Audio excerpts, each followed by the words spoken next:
Every town has its mysteries. Some are fleeting, soon forgotten. Others leave scars that never quite fade. Harrogate, North Yorkshire. A place better known for its pretty gardens, its spa waters, its gentle reputation. A safe town, a proud town, and a place where I personally call home. But in January 1997, it became the backdrop to a disappearance that's never been explained. To understand it, you've got to know the woman at the centre of it all, Natasha Wray. Marsha wasn't a drifter or a troubled soul living on the margins. She was a 38-year-old nurse at Harrogate District Hospital. People who worked alongside her said she had a knack for calming patients down, for bringing warmth to the ward, in an hospital where emotions can run high and days are long. Marsha had a reputation for steady hands and a kind word. She often picked up extra shifts, not just for the money, but because she believed in her work. Nursing to her wasn't just a job, it was a calling, and she was well respected by her colleagues and patients alike. But when the uniform came off, she was first and foremost a mother. She and her husband, Colin, were raising 2 children, Philippa, just 9 at the time, and little Robert, only 6. She was the kind of mum who always knew when there was a school trip, who baked when birthdays came round, who made sure her 2 were never left out. Her morning routine was as ordinary as it gets. Breakfast, uniforms, quick goodbyes at the gate, a small family rhythm, repeated day after day, a routine very familiar to most families. The Wrays lived not too far from Hookstone Chase Primary School, in a modest family home. Neighbours thought of them as quiet, polite and respectable. To anyone looking in, theirs was a steady middle-class life in a safe corner of North Yorkshire. Nothing unusual, nothing that ever hinted at trouble. But here's the thing about disappearances. They don't always happen to people living on the edge. Sometimes they happen right in the middle of ordinary lives. People with routines, responsibilities, loved ones. People like Natasha Wray. On the morning of Friday the 24th of January 1997, that ordinary life came to an end. It began like any other day for the Wray family. Marsha got her 2 children ready for school. Philippa, 9 years old at the time and full of energy, and Robert, just 6, still at that age where he'd rather stay at home watching Scooby-Doo with his mum than rush off to lessons. The school was only around the corner from their home, a short walk, one Marsha had made hundreds of times before. At around 9 o'clock that morning, she dropped them off at the gates, kissed them goodbye, and promised, no doubt, that she'd see them later. And that was it. That's the last confirmed sighting of Natasha Wray alive. For a woman like Marsha, devoted to her children, it was unthinkable. She'd never missed a pickup before, never even missed a parents' evening, but she simply disappeared without a word. Friends and colleagues described her as reliable, responsible, the kind of person who always showed up when she would. So when she failed to come back for the school run that afternoon, alarm bells started to ring.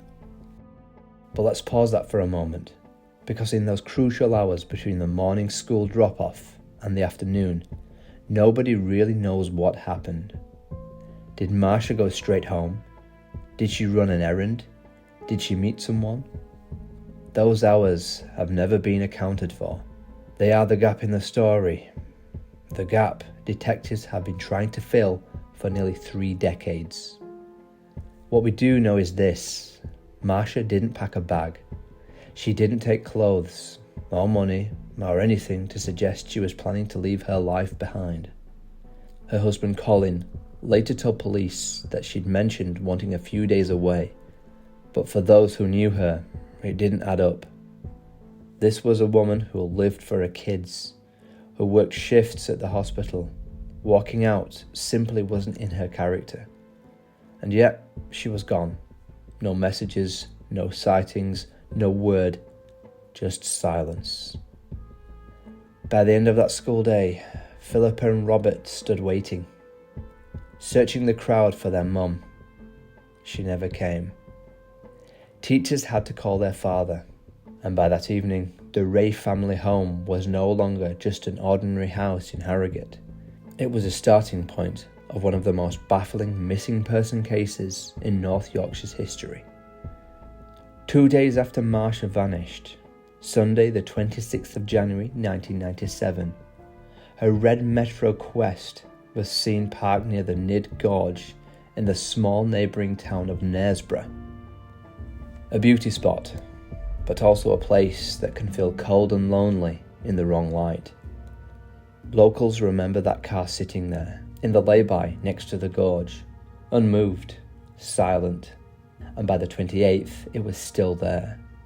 No Marsha, no sign she'd been walking the trails. To some, it looked like the car of a day tripper, but the longer it stayed, the more it felt like a warning, a marker of something left behind. And then, the story took an even stranger twist. That same red Metro was later discovered in Headingley, Leeds, miles away from where it had first been spotted. Someone had moved it. Who, when, and why? To this day, nobody has those answers.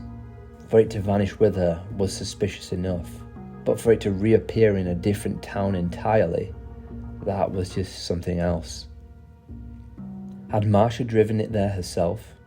Was she alive, trying to get away? Or had someone else, maybe the very person who harmed her, moved the vehicle to confuse the trail? For Marsha's family, the discovery was torture. Because if the red car had been shifted, it meant that someone, somewhere, knew exactly what happened. But they were not talking. Back in Harrogate, attention soon turned closer to home. Marsha's husband, Colin, a family man, raising 2 children. But in the eyes of the police, the spouse is always the first place to look. Colin told detectives Marsha had mentioned she'd be going away for a few days, which was very strange because her friends and colleagues said that was very out of character. Marsha was a mother devoted to her children, not the type to vanish without a word. The claim raised eyebrows.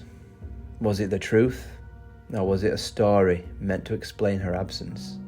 Not only this, but Colin didn't report her missing straight away. This also raised suspicion. However, detectives scoured every inch of the family home. They dug up the garden, searching for anything buried beneath the soil. They went through the family's finances, looking for unusual activity, debts, secrets, anything that might suggest a hidden life. But nothing pointed to wrongdoing. No blood, no signs of violence, no financial motive, simply nothing. Colin himself cooperated fully. He handed over DNA, medical records, everything the police asked for, and through it all, he insisted on his innocence. And to this day, he has maintained that he had nothing to do with his wife's disappearance. Still, suspicion lingered. Neighbours whispered, questions circulated. In a close-knit town like Harrogate, rumours travel quicker than wind across the stray. People couldn't understand how a devoted mother could simply vanish, and if she hadn't gone willingly, then who was responsible? Police had questions, but no answers.